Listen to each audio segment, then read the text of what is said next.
Now, this is an International Month for Deaf People in commemoration of the first World Congress of the World Federation of the Deaf, which took place in September 1951. We are now joined by Neema Foundation for the Deaf CEO Judith Madi, and also with interpreter Alva Boyce. Of course, September was the International Month for the Deaf. Ladies, thank you so much for joining us in studio. All right. Thank you. Thank you so much. We're going to do things a little bit differently because Alva has obviously to translate to Judith.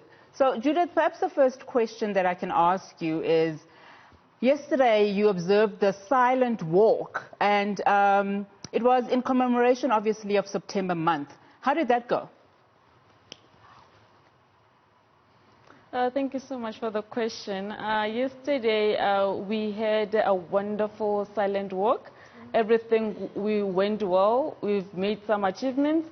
For this year, we had a visual silent walk because of the COVID-19. So we planned that people can join us on the walk from their own homes. But then the president announced to the level 1 of COVID-19. So some of the members did join us in.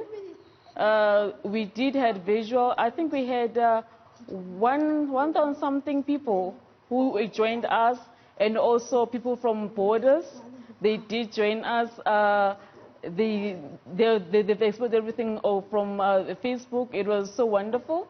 We did partner with Safety South Africa and City of Joburg, with Neema as well. We did invite some deaf community. We had 780 something people who joined us to the walk. It was a very beautiful day. We did enjoy a lot. Yeah. Now, September is Deaf Awareness Month, but surely there are people living in the community who need awareness every single month. I mean, you are currently working with families in different communities, Judith. Tell us about that experience and how important it is to have Deaf Awareness Month every month.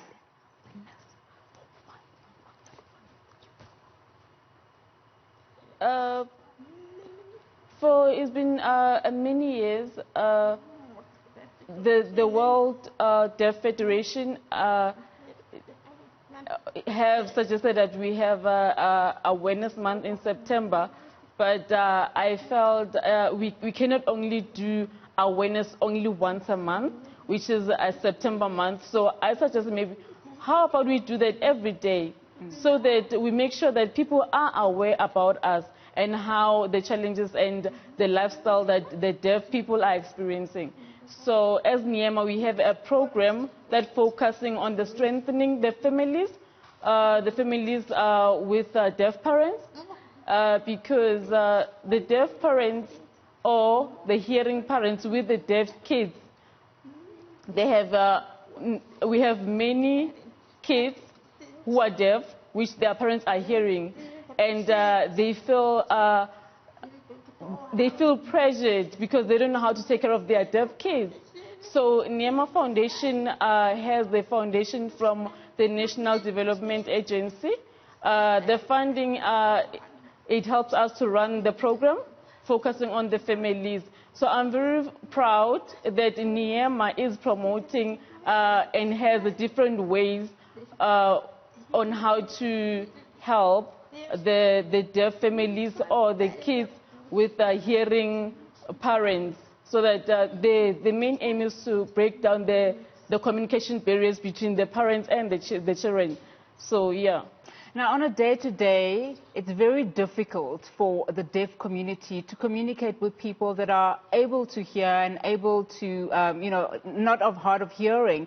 So on a day-to-day basis, how has it been, especially in COVID-19 during this time, to communicate as the deaf community? And also, given the fact that there are so many incidences of GBV, and know that one of your programs focuses on gender-based violence in those families that you work with, how difficult has it been?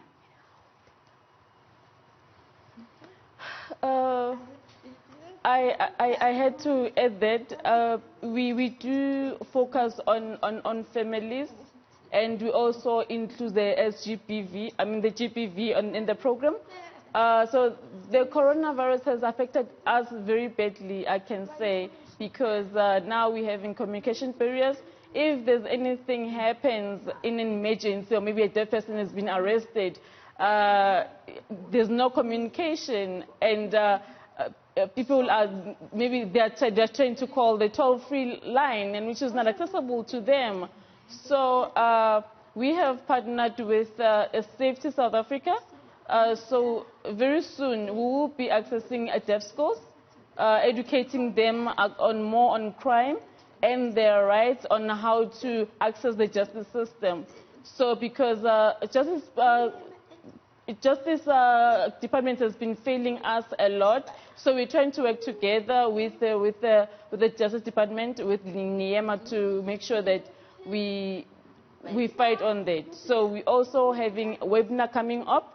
It will be talking about on how the coronavirus has been affecting the deaf community as well.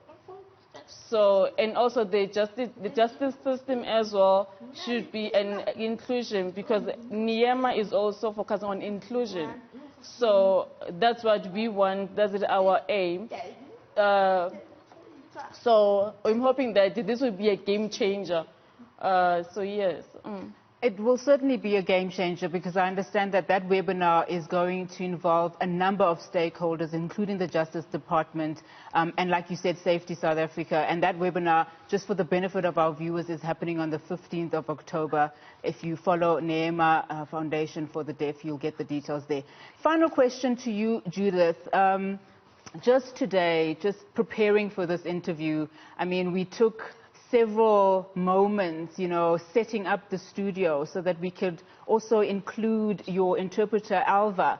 How difficult is it, just from a day-to-day, when you attend to your meetings, and as an example, that people are incorporate and are aware that you are deaf and need to make certain adjustments? For instance, this interview could have probably taken 3 minutes, but with yourself, it would take a little bit longer because of having to accommodate certain aspects. So how difficult is it that society does not actually, factor those things into consideration?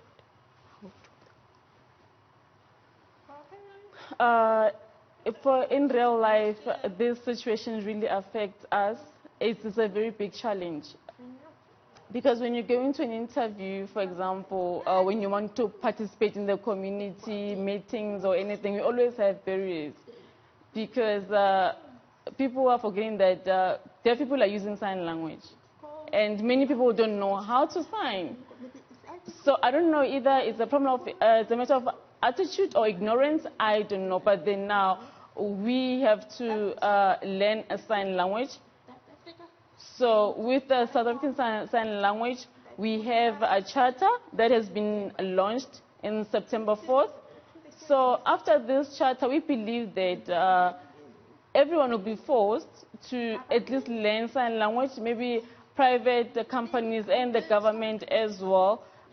So this should be a must, that they must hire an interpreter or a sign language person in any offices or any events that are happening.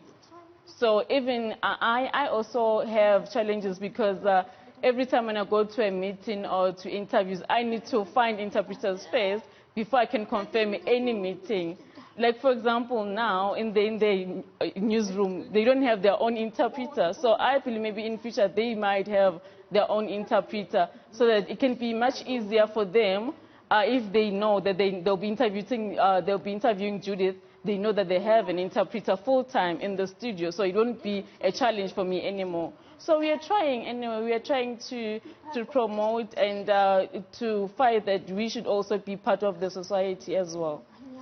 Because we are excluded because of sign language. So communication barriers, interpreting services, these things are a lot of challenge. Judith, if you can look at me. Thank you. Thank you very much to you, Judith, and to Alva. They are from the Neema Foundation for the Deaf. Fascinating programs that they are currently dealing with. So if you want to do anything with your time, please try and learn sign language, or at the very least visit the Neema Foundation for the Deaf website for more details on that.